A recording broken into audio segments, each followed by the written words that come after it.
فرمایا ذالک فضل اللہ یؤتیہ من یشاء، یہ اللہ کا فضل ہے، دیتا ہے جس کو چاہتا ہے۔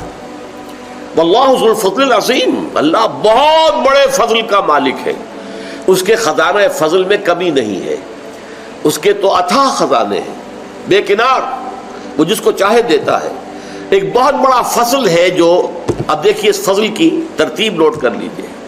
سب سے بڑا فضل، سب سے بڑا فضل، سب سے بڑا فضل محمد الرسول اللہ صلی اللہ علیہ وسلم پر ہوا۔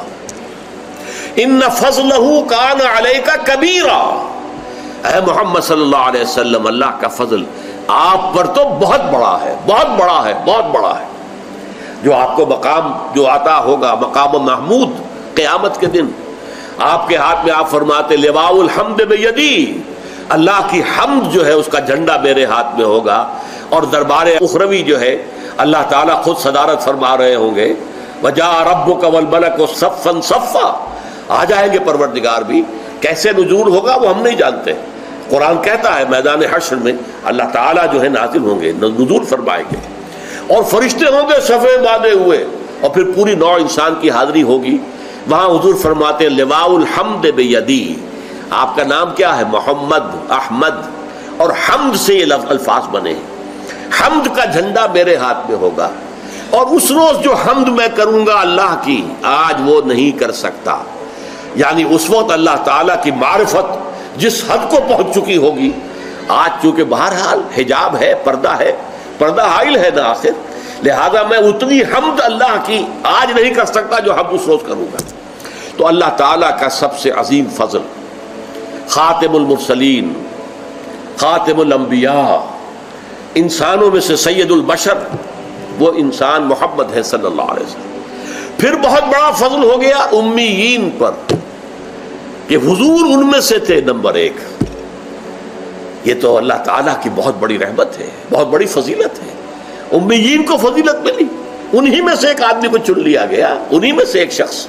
اب ظاہر بات ہے کسی کا وہ بھتیجا تھا، کسی کا وہ پوتا تھا، آپ کو معلوم ہے عبد المطلب کے پوتے تھے نا آخر حضور، آپ کے والد آپ سے کی ولادت سے پہلے انتقال کر گئے، لیکن ابن عبداللہ تھے نا، حضرت خدیجہ کے شوہر تھے نا، ابو طالب کے بھتیجے تھے نا، عباس کے بھتیجے تھے نا، تو انہی میں سے فرام دیئر اون کتھ اینڈ کن ہم نے نازل کیا۔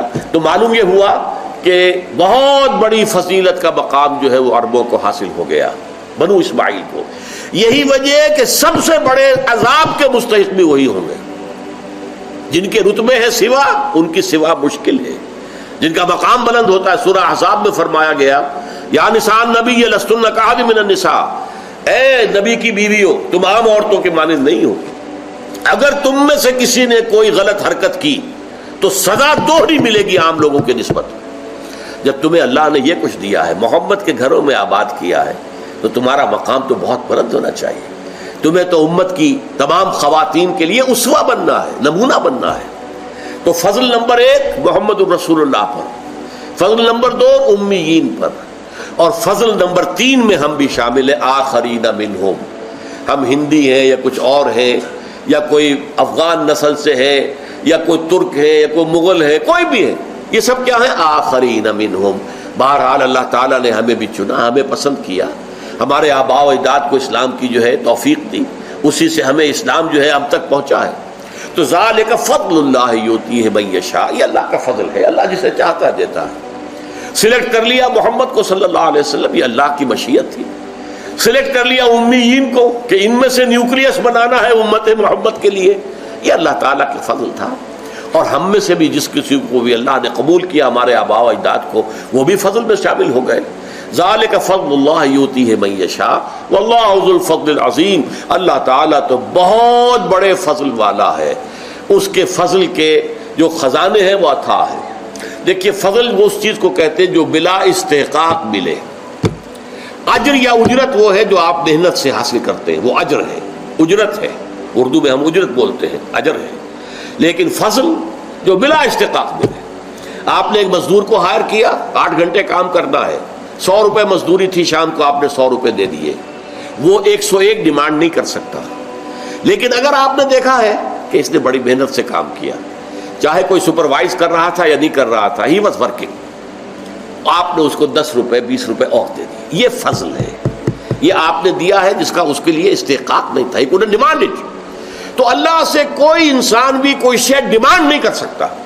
جو بھی کچھ اللہ دیتا ہے وہ فضل ہے. روزی ہم اگر کماتے ہیں, محنت کرتے ہیں, بھاگ دوڑ کرتے ہیں, اس کے لیے چاہے دفتروں میں گھس گھس کرتے ہیں اپنے قلم سے, اور چاہے کسی چلاتے ہیں, اینٹیں ڈھوتے ہیں, یا کہیں کارخانے میں کام کرتے ہیں یا دکان, لیکن جو کچھ ملتا ہے اسے اللہ کا فضل سمجھو, اپنی محنت اور مزدوری کا حاصل نہ سمجھو.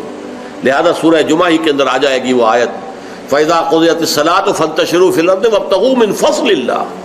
جب نماز جمعہ ادا ہو چکے تو اب تم پھیل سکتے ہو, جاؤ اپنے اپنے کام پر, جاب پر, اپنی محنت پر, دکان پر, ریڑھی پر, جس پر بھی چاہو محنت کرو, اللہ کا فضل تلاش کرو. تو جو کچھ ملے گا وہ اللہ کا فضل ہے. You can't demand it from Allah, یہ آپ کا حق نہیں ہے, یہ اللہ کا فضل ہے جو اللہ دیتا ہے. بارک اللہ لی ولکم فی القرآن العظیم ونفعنی وإیاکم بالآیات والذکر الحکیم.